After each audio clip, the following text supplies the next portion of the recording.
Assalamualaikum warahmatullahi wabarakatuh. Perkenalkan, nama saya Nazwa Livia Guswika dengan NIM 240306030 dengan saya dari PTNC. Pada video hari ini saya akan membahas dan menjelaskan proses-proses dari sintesis transaminasi. Yang pertama itu transaminasi.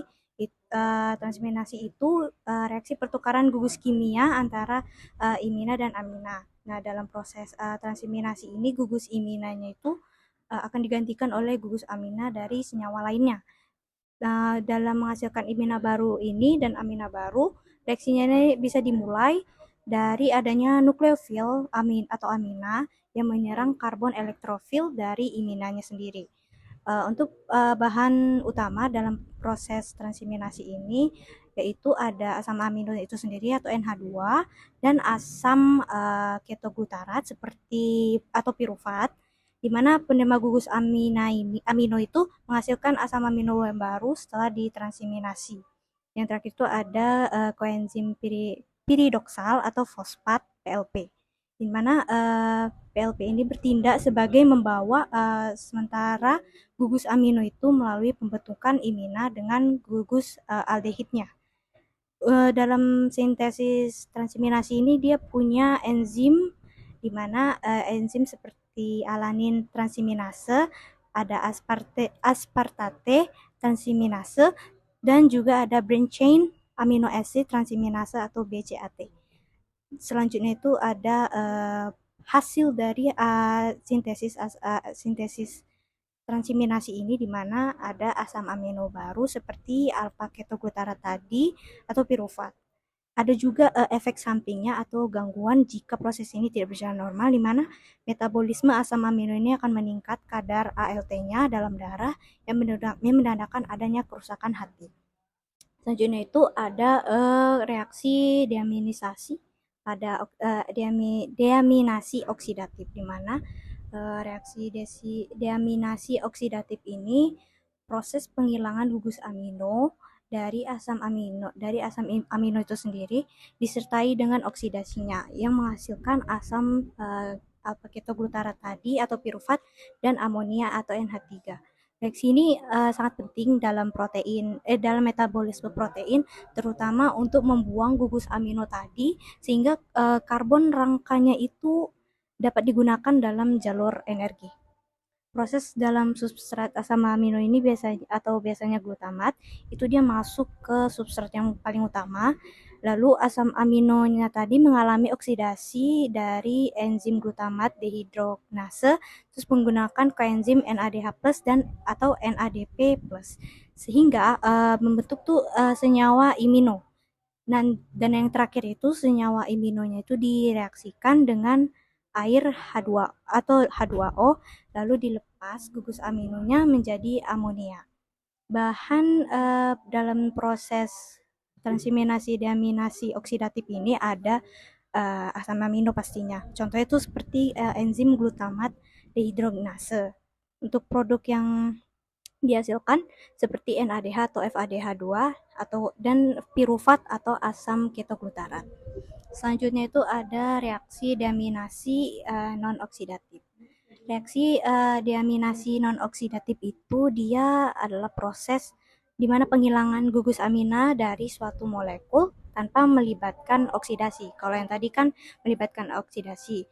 Nah, proses ini tuh menghasilkan amonia dan asam ketoglutarat tadi, di mana reaksi ini tuh tidak butuh oksigen dan dikatalisis oleh enzim yang spesifik terhadap substrat.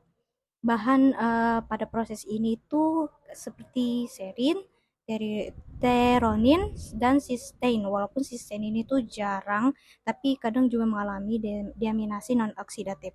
Enzim yang dihasilkan itu seperti serin dehidratase dan teronin dehidratase. Produk pada deaminasi non-oksidatif ini ada seperti pirufat atau alpha ketoglutarat tadi dan amonia atau NH3. Selanjutnya itu ada sintesis urea. Sintesis urea itu merupakan proses biokimia yang penting dalam metabolisme nitrogen, di mana amonia yang beracun itu diubah menjadi urea yang kurang beracun dan dapat dikeluarkan melalui urin tadi. Proses ini tuh terjadi di dalam hati dan melibatkan siklus urea yang dikenal sebagai siklus ornitin. Nah, di mana prosesnya itu amoniak atau NH4 itu diproduksi dari nutrigen atau N2 dan hidrogen. Nah, dalam proses ini disebut sebagai proses Haber-Bosch. Amoniak yang dihasilkan tadi itu kemudian direaksikan dengan karbon dioksida. Lalu amoniumnya itu tadi kemudian mengalami dehidrasi seperti pembuangan air untuk menghasilkan urea dan air. Urea yang dihasilkan tadi itu kemudian disempurnakan seperti dikristalkan dan dibuat dalam bentuk butiran atau granul. Dalam biokimia ini sintesis urea itu merupakan bagian dari siklus urea yang menggunakan amonia dan karbon dioksida sebagai bahan utama. Untuk enzim yang digunakan itu seperti ornitin transkarbolase, terus ada argininosuksinat sintetase dan juga arginase. Produk yang dihasilkan itu adalah urea. Selanjutnya itu kita akan masuk ke sintesis asam amino. Asam amino itu adalah proses biokimia yang menghasilkan asam amino tuh dari prekursor seperti asam atau zat antar metabolisme gitu. Nah, prosesnya itu melibatkan serangkaian reaksi enzimatis dan dapat terjadi melalui berbagai jalur tergantung pada asam amino yang disintesisnya. Bahan baku atau bahan utama dalam proses ini itu seperti alpha ketoasam butara tadi dan amonia. Untuk dalam sintesis asam amino ini banyak jenis enzimnya. Yang terlibat itu pada jalur metabolik dan jenis asam amino yang disintesis itu seperti aminotransferase. Produk akhir yang dihasilkan dari sintesis urea ini tuh alanin dari virupat dan glutamat dari ketoglutarat, dan yang terakhir itu ada aspartat dari oksaloasetat. Untuk selama proses ini pasti ada efek yang terjadi jika proses itu tidak berjalan normal, di mana tubuh akan gagal mensintesis asam amino non esensial karena enzimnya itu rusak dan defisiensi koenzimnya akan terganggu seperti gangguan genetik, maka kadar asam aminonya itu bisa turun.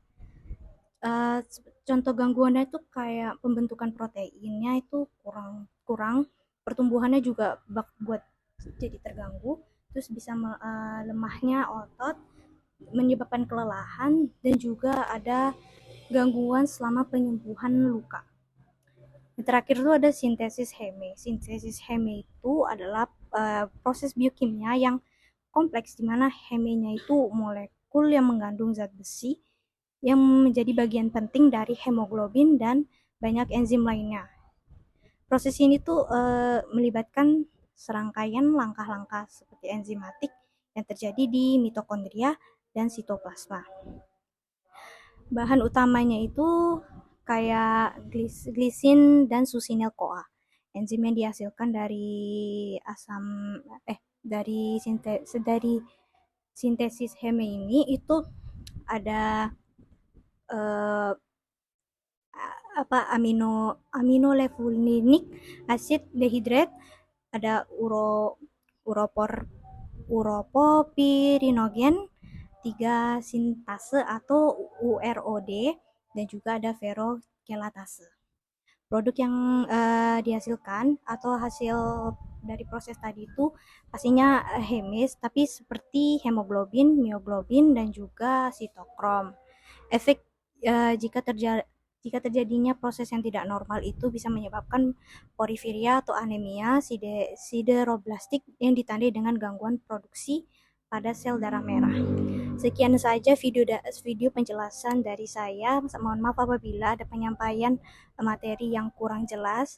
Saya mohon maaf. Saya ucapkan terima kasih. Wassalamualaikum warahmatullahi wabarakatuh. Thank you everyone. Thank you Elmar. Boom.